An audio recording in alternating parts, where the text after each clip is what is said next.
Evaluasi dari Anda terhadap sektor asuransi, dana pensiun, multifinance, dan seperti apa menurut Anda evaluasi penerapan amanat UU P2SK di sektor institusi keuangan non-bank atau IKNB? Silakan Pak. Baik, makasih. Pertama, kalau amanatnya memang cukup banyak ya yang diberikan kepada OJK di Undang-Undang Penguatan Pengembangan Sektor Keuangan. Kalau dilihat dari jumlah peraturan OJK yang harus diterbitkan dengan adanya Undang-Undang P2SK itu mungkin jumlahnya mendekati 40. Secara kuantitatif kami sudah bisa dikatakan menjalankan seluruhnya atau hampir seluruhnya, karena memang ada 2 lagi yang harus kita selesaikan, tapi sudah tahap finalisasi menuju ke pengundangan saja. Jadi dari segi itu sebenarnya sudah dilaksanakan. Tentu yang kita harapkan bukan hanya dari segi pengundangan ataupun perundang-undangannya saja, tapi justru outcome-nya, ya, hasilnya yang harus lebih baik dengan adanya Undang-Undang P2SK tadi itu di industri-industri yang tadi ditanyakan. Nah, kalau untuk itu memang kami dapat laporkan ini merupakan tahap awal ya untuk penguatan ataupun ada yang bisa dikatakan pembalikan dari suatu kondisi yang terjadi sebelumnya. Saya mulai dengan asuransi.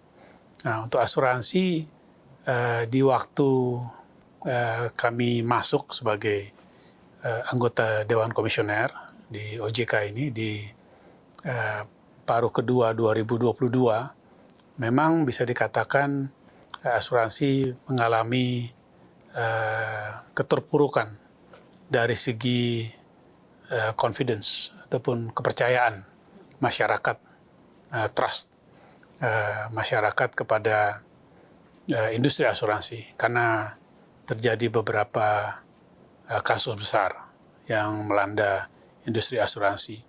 Nah, sejak itu dilakukan berbagai pembenahan, perbaikan, dan tentunya pengembangan di dalam industri asuransi yang menjadi kewenangan dari OJK. Apakah itu di asuransi umum, lalu di asuransi kesehatan, ya, dan juga di reasuransi. Nah, beberapa hal yang kami lakukan, utamanya adalah secara menyeluruh memperbaiki conduct ataupun perilaku dari asuransi, baik perusahaan asuransi maupun agen-agen asuransi dalam melakukan penjualan dan pemasaran dari produk asuransi itu.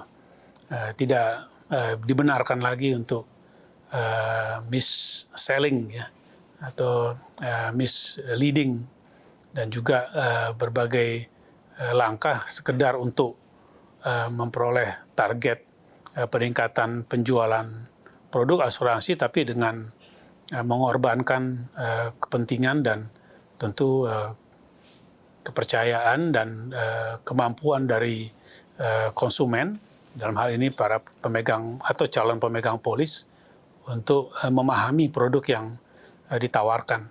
Ini banyak sekali langkah-langkah yang kami lakukan, mulai dari penguatan pengaturannya, penguatan pengawasannya, lalu sampai kepada memberikan sanksi kepada perusahaan-perusahaan yang terbukti melanggar peraturan-peraturan tadi. Sehingga perbaikan di bagian sana sudah jelas terlihat sejak itu. Yang kedua adalah penguatan kepada aspek pengaturannya itu sendiri. Jadi pengaturannya mulai dilihat dari kacamata apa yang harus menjadi pemenuhan dari persyaratan perusahaan asuransi yang menjadi lebih kuat secara keseluruhan permodalannya, maupun juga dalam konteks pemanfaatan IT dan teknologi digital. Kemudian juga dari segi pengelolaan ataupun manajemen risikonya, dan juga penguatan aspek prudensialnya yang disertai oleh penguatan juga dari kacamata pengawasan yang lebih efektif dari kami sebagai pengawas. Nah, sehingga dengan demikian maka kami dapat mengantisipasi dan tentu hal-hal yang tidak baik atau yang mungkin harus diperbaiki lebih kuat lagi, dan juga pada gilirannya memberikan ruang bagi perbaikan dan penguatan yang lebih menyeluruh ya. Nah, sejak katakanlah 6 bulan terakhir ini ya, dapat kami sampaikan bahwa semula itu terjadi perlambatan dalam pertumbuhan premi polis asuransi secara menyeluruh. Nah, itu sudah mulai membalik, sehingga kita mulai melihat bahwa sebagian besarnya sudah melandai begitu, dan sebagian lagi bahkan sudah mulai menunjukkan pertumbuhan yang positif ya. Karena memang basisnya itu adalah penguatan yang menyeluruh tadi itu, yang dapat bisa dilakukan untuk merespon dari berkurangnya atau turunnya kepercayaan dan keyakinan terhadap industri asuransi di Indonesia ini. Itu satu yang dilakukan. Yang kedua, trust. Yang kedua adalah juga melaksanakan amanah dari P2SK untuk mengembangkan industri asuransi sesuai dengan yang digariskan di undang-undang itu dalam berbagai langkah, terutama juga terhadap upaya untuk pengenalan dan implementasi dari produk-produk baru. Ada beberapa produk yang secara spesifik disebutkan di dalam Undang-Undang P2SK itu, antara lain adalah yang disebut dengan istilah bahasa Inggrisnya itu third party liability, yaitu produk asuransi yang diberikan untuk menanggung risiko akibat karena katakanlah kelalaian ataupun konsekuensi dari perilaku pihak ketiga gitu ya.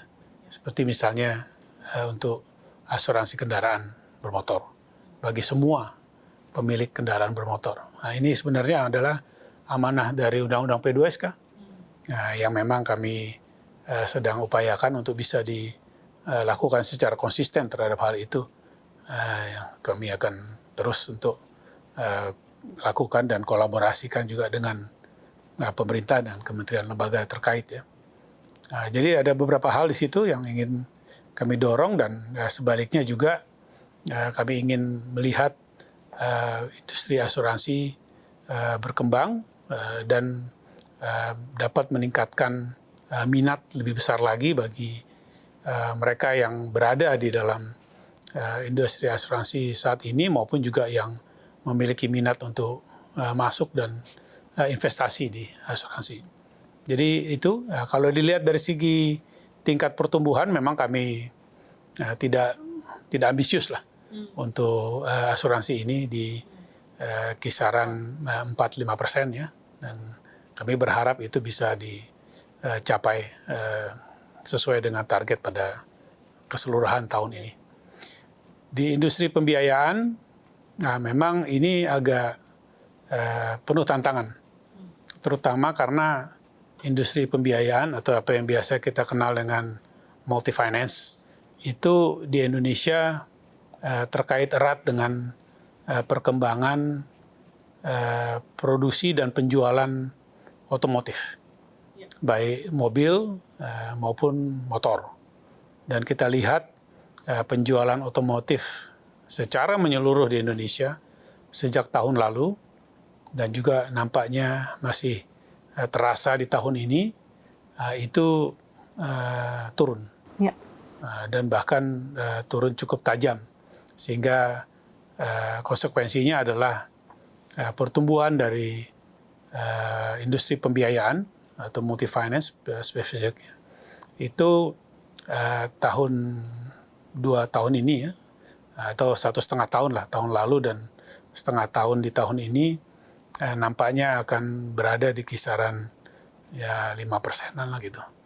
Memang relatif tidak tinggi dibandingkan pada saat sebelumnya yang didorong oleh pertumbuhan penjualan dari motor yang tinggi ya. Nah, ini memang sebagai konsekuensi dari pengguna utama dari industri yang terjadi tadi. Nah, yang berikutnya lagi, kalau untuk dana pensiun memang apakah itu yang terkait dengan suatu dana pensiun yang dibuat oleh pemberi kerja maupun yang dilakukan oleh lembaga keuangan, kami melihatnya lebih di dalam aspek good governance-nya yang harus terus diperkuat. Memang secara potensial apa yang ada di dalam industri dana pensiun itu besar sekali di Indonesia.